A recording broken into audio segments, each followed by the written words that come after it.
खुशियों की है जुबां, चल दे तू चल दे कारवां, वो है जहां लगती है जैसे आसमां, वो है यही वो रोशनी,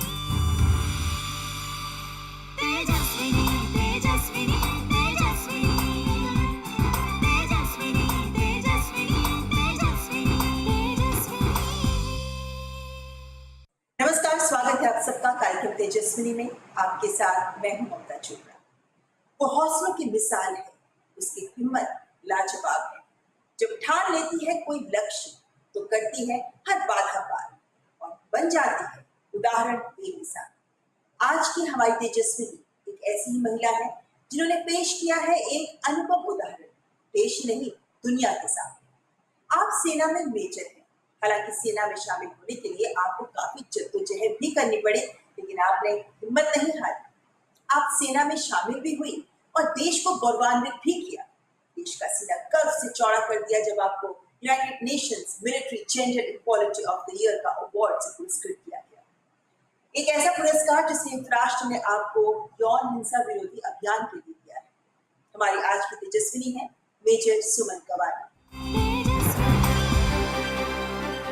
जिंदगी में हर अनुभव को अगर इम्तिहान की तरह लेते हुए अपना सर्वश्रेष्ठ दिया जाए तो सफलता हासिल होते देर नहीं लगती।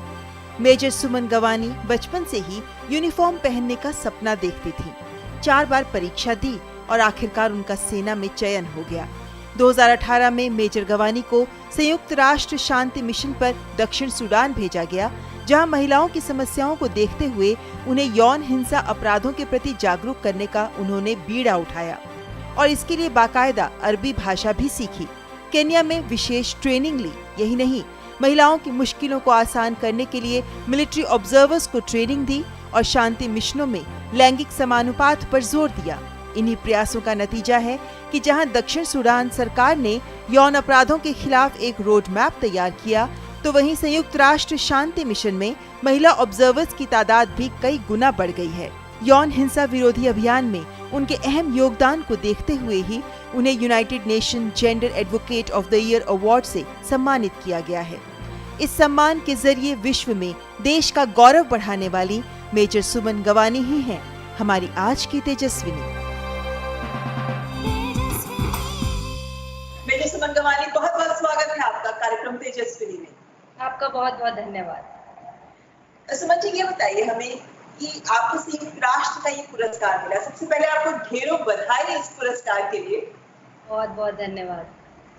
ये जो पुरस्कार आपको मिला है, इसके पीछे किस हिम्मत, किस हौसले, किस भावना को महत्वपूर्ण मानती हैं आप? ममता जी, मैं कहूंगी कि जब भी किसी महिला को या किसी लड़की को कुछ पुरस्कार मिलता है या वो अपने जीवन में कुछ अचीव करती है, तो उसके पीछे जो हिम्मत होती है वो उसकी कम और उसके परिवार की बहुत ज्यादा होती है, मुझे लगता है ऐसा। मुझे लगता है कि मेरे इस पुरस्कार के पीछे मेरे माता पिता की हिम्मत, उनकी भावना वो बहुत ज्यादा है। और अगर मैं मेरे पर्सनल उससे कहूँ तो हाँ, ये पुरस्कार के पीछे मेरी खुद की हिम्मत भी है, क्योंकि मैं इतने सालों से डटी हुई हूँ।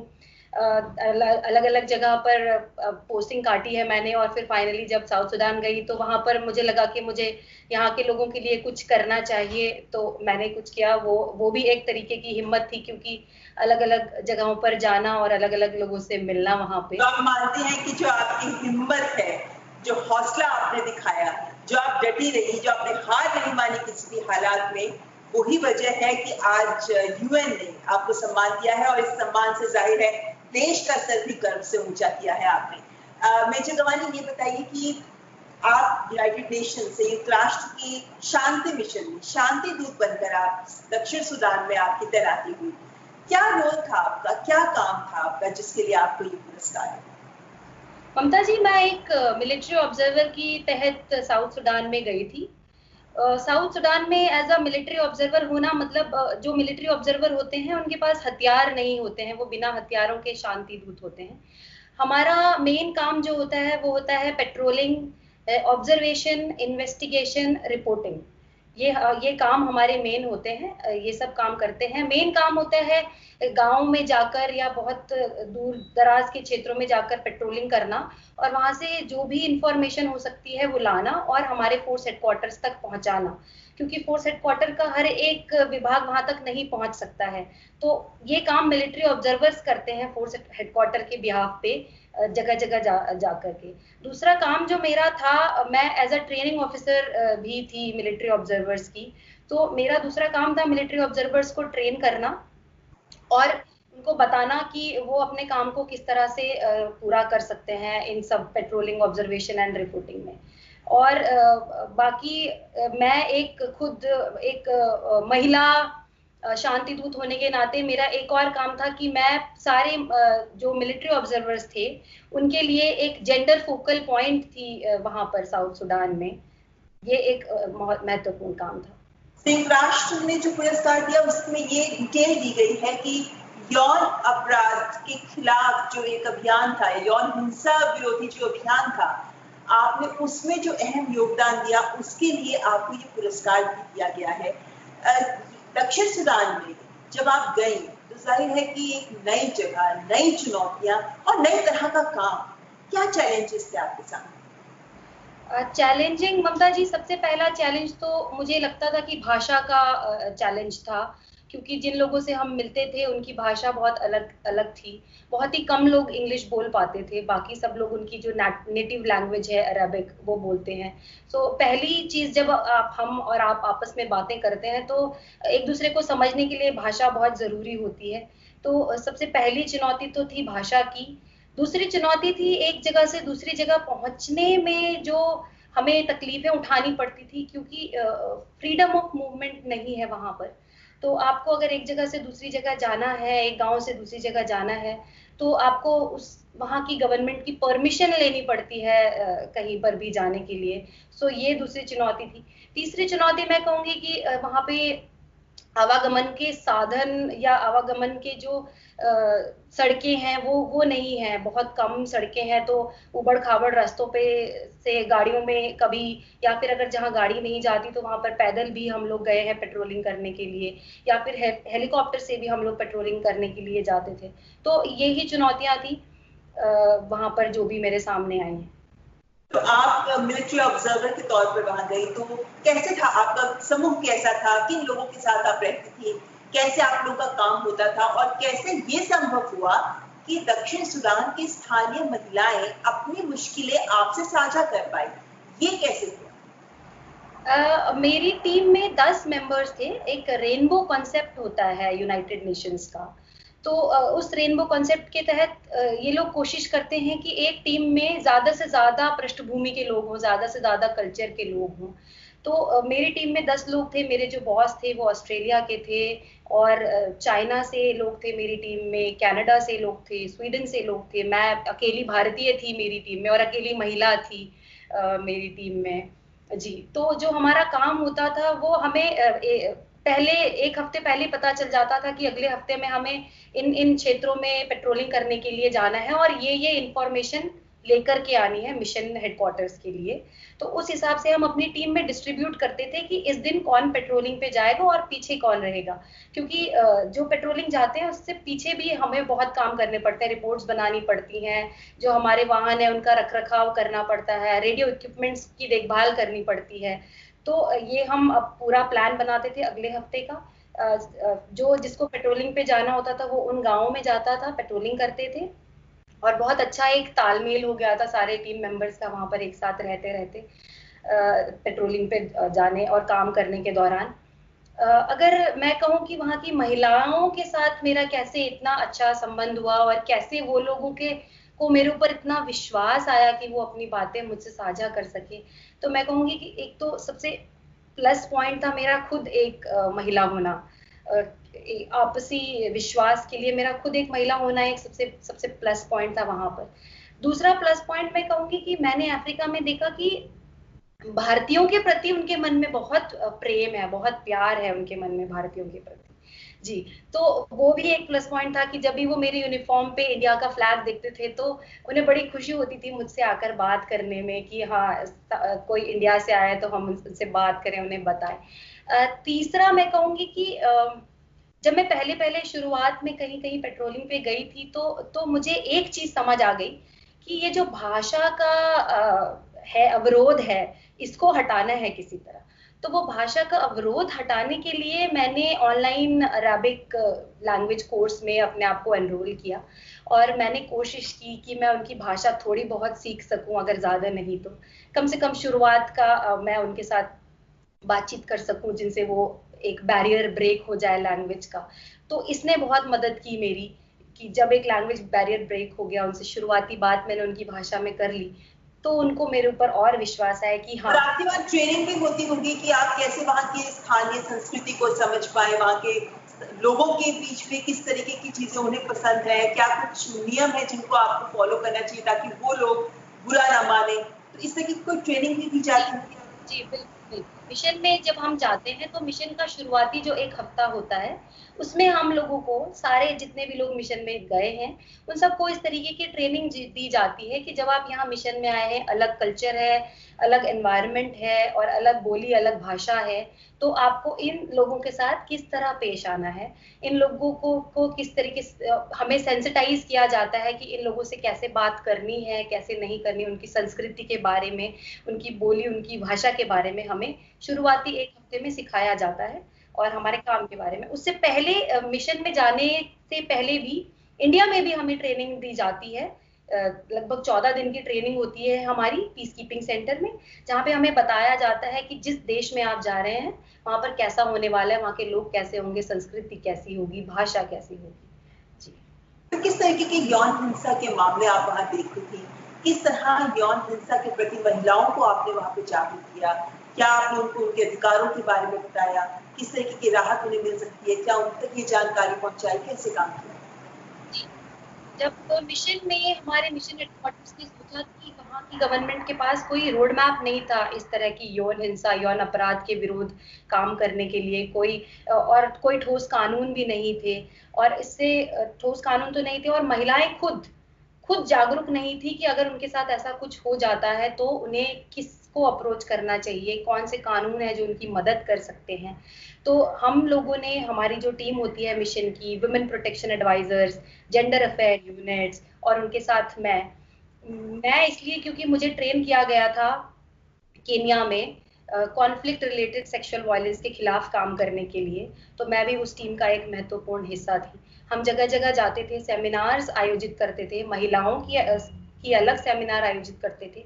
उसके बाद हमने वहाँ के सैनिकों, क्योंकि वो सबसे इम्पोर्टेंट हैं, सैनिक और पुलिस वाले वहाँ के, तो उनके सैनिकों की, उनके पुलिस वालों की भी हमने बहुत सारी जागरूकता क्लासेस चलाई, बहुत सारे सेमिनार्स चलाए जिनमें उन्हें पता चले कि क्या यौन अपराध होते हैं और उनको जब ऐसा कोई अपराध, यौन अपराध की रिपोर्ट लेकर उनके पास आए तो उन्हें उसको किस तरह से डील करना है, कैसे उस महिला को सांत्वना देनी है या उसके साथ किस तरीके का व्यवहार करना है। वो हमने वहाँ के सोल्जर्स और पुलिस को भी बताया, महिलाओं को भी बताया।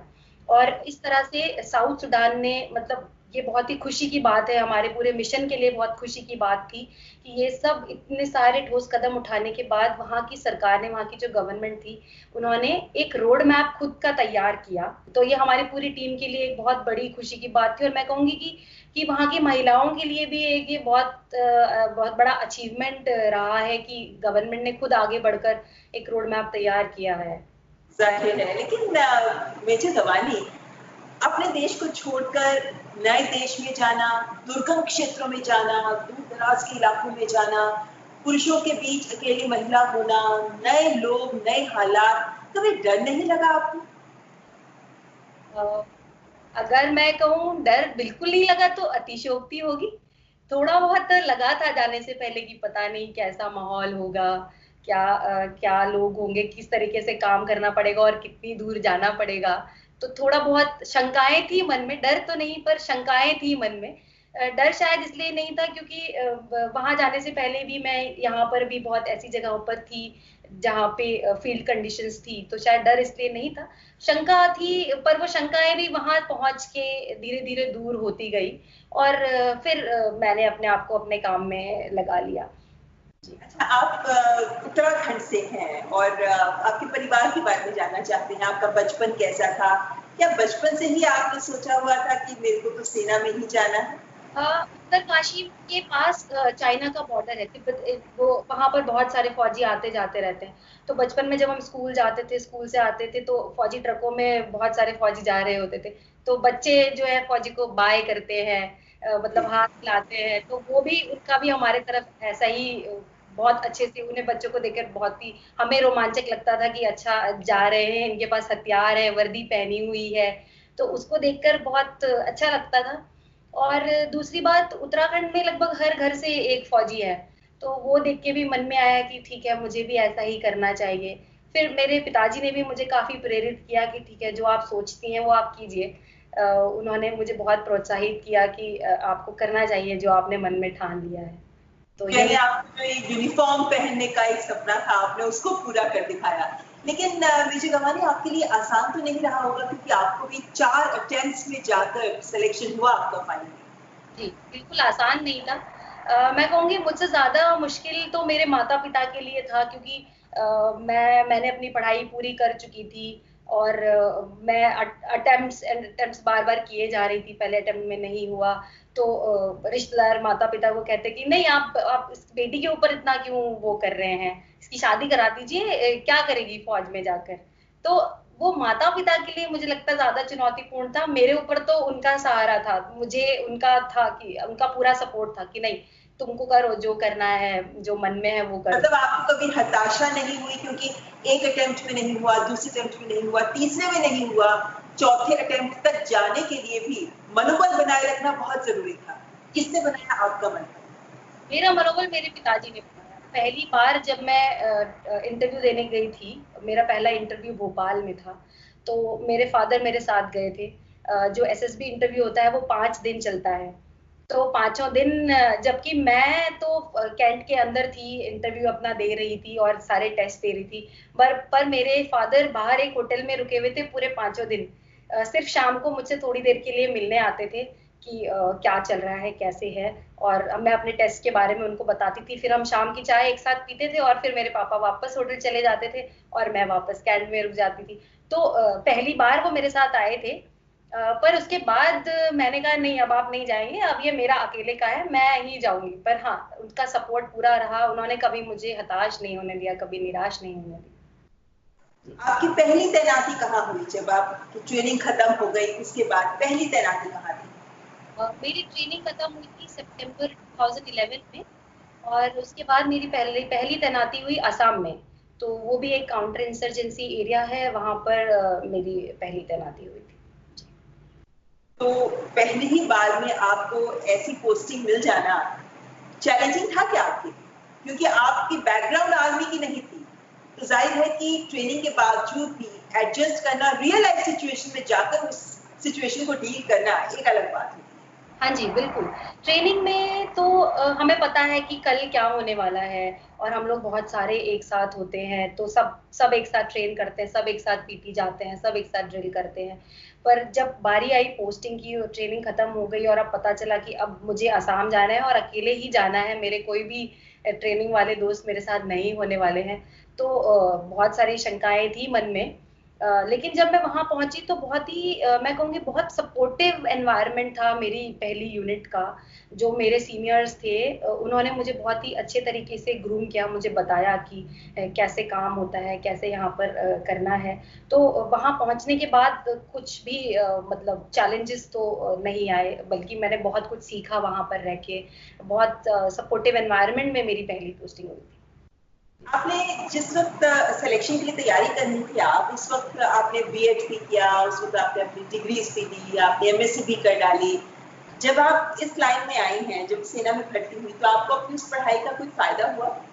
जी, बिल्कुल, बहुत फ़ायदा हुआ मुझे उस पढ़ाई का क्योंकि मुझे लगता है जब मेरी दूसरी पोस्टिंग हुई राजौरी में, तो वहाँ पे ऑपरेशन सद्भावना हमारी फौज भारतीय इंडियन आर्मी करती है।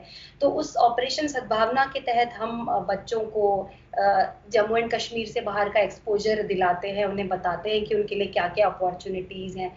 तो मैंने बीएड किया हुआ था, तो मुझे थोड़ा बहुत बच्चों की साइकोलॉजी पता थी कि उनसे किस तरीके से डील करना है। तो वहाँ पे जाकर बहुत काम आया, मतलब मुझे लगा कि ये बहुत ज़्यादा काम आया मेरे, क्योंकि मैं स्कूल्स में जो वैली में आर्मी गुडविल स्कूल्स चलते हैं, जहाँ पर बहुत सारे बच्चे होते हैं, तो वहाँ पर एक आर्मी ऑफिसर को उनसे डील करना पड़ता है। तो वो आर्मी गुडविल स्कूल्स में भी मैं जाया करती थी, उनके लिए भी हम वर्कशॉप, सेमिनार्स ऑर्गेनाइज करवाते थे, और कॉलेज के बच्चों से भी मैं मिला करती थी।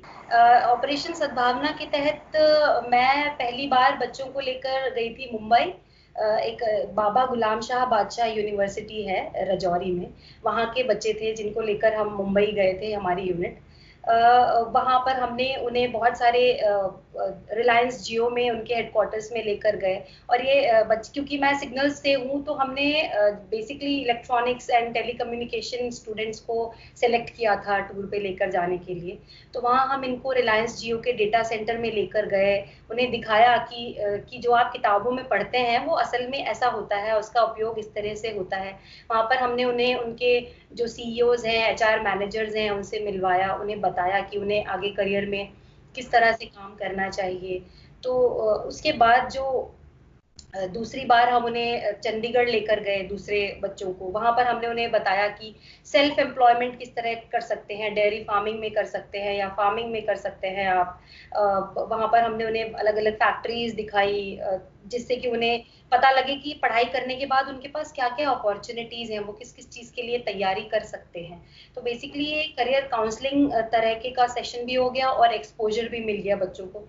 और मैं कहूँगी कि वहाँ के जो युवा हैं वो बहुत ज़्यादा रिसेप्टिव हैं।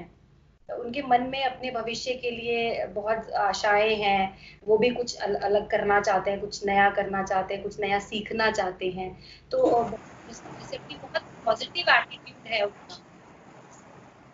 जी। मुझे कमानी एक बार फिर अगर मैं दक्षिण सूडान के आपके अनुभवों का रुख करना चाहूँ, क्योंकि मुझे लगता है एक महिला के तौर पर यौन हिंसा एक बहुत बड़ा टॉर्चर होता है एक महिला के लिए, उस असहनीय अत्याचार के जरिए गुजरना। आपने जब इन महिलाओं से बात की, क्या दर्द थे उनके, कैसे उन्होंने अपने इन दर्द को किन शब्दों में आपसे बयान किया, कैसे आपने उन तक मदद का हाथ पहुंचाया? जब मैं पहली बार ऐसी एक महिला से मिली थी, तो उसने मुझे बताया कि उसके साथ दूसरी ट्राइब वालों ने उसका यौन शोषण किया था। तो वो महिला को पता नहीं था कि ये एक तरीके का अपराध भी है। जी, उसे पता ही नहीं था कि ये एक तरीके का अपराध भी है, और वो इसे कहीं पर जाकर किसी को बता भी सकती है। तो उसके पास उसको मैंने कहा कि नहीं, ये एक तरीके का अपराध है और आप इसे पुलिस को रिपोर्ट कर सकती हैं अपने यहाँ पर। तो वो महिला का दर्द मतलब मैं बयान नहीं कर सकती। वो रोने लगी, कहती कि जब मैं पुलिस के पास गई तो उन्होंने भी मेरा यौन शोषण किया, तो अब बताइए मैं किसके पास जाऊँ। और तो इससे मेरे मन में ख्याल आया कि इनके लिए कुछ करना चाहिए, इन्हें बताना चाहिए कि अगर आपका स्थानीय प्रशासन भी फेल हो रहा है, पुलिस भी फेल हो गई है, वो भी जागरूक नहीं है, वो भी सेंसिटाइज्ड नहीं है, तो फिर आप किसके पास जा सकती हैं? फिर कौन से कानून हैं जहाँ पर जिनसे आप मदद की गुहार लगा सकती हैं?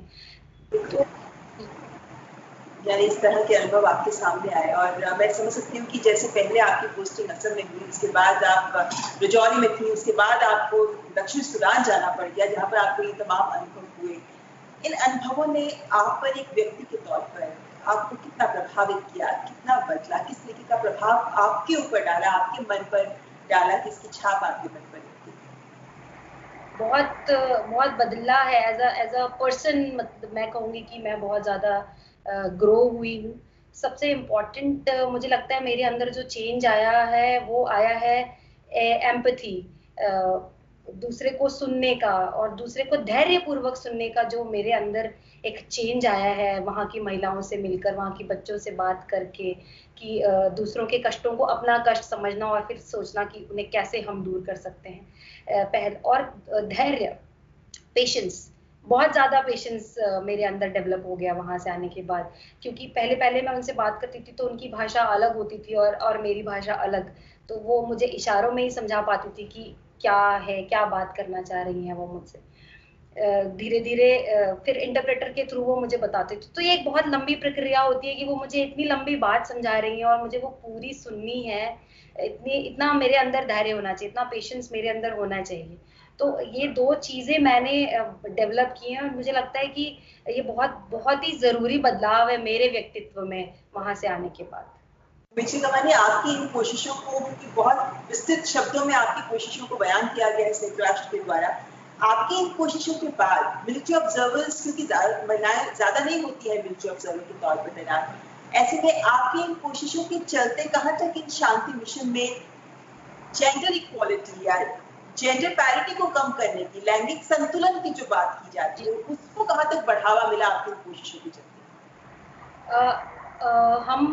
मैं क्योंकि मिशन हेडक्वार्टर्स में थी, एज अ ट्रेनिंग ऑफिसर भी थी और फिर कभी-कभी एज अ पर्सनल ऑफिसर भी मैंने काम किया है वहाँ पर। तो पर्सनल ऑफिसर जो होते हैं वो देखते हैं कि एक टीम साइट में महिला मिलिट्री ऑब्जर्वर्स और पुरुष मिलिट्री ऑब्जर्वर्स का जो रेशियो है वो ठीक है, क्योंकि जनरली जब महिलाएं बाहर जाती हैं तो वो ज़्यादा महिलाएं बाहर जाती हैं और वहाँ की महिलाओं से बात करती हैं, तो वो ज़्यादा इन्फॉर्मेशन लेकर आ पाती हैं और वो ज़्यादा प्रभाव डाल पाती हैं वहाँ की लोकल महिलाओं पे। तो हमने अपनी तरफ से, हम मिलिट्री ऑब्जर्वर्स के, जब मैं मिशन में गई थी तो लगभग 24 मिलिट्री ऑब्जर्वर्स थी हम, लेकिन जब मेरा मिशन पूरा होने लगा दिसंबर 2019 में, उस वक्त हम टोटल 38 मिलिट्री ऑब्जर्वर्स थी।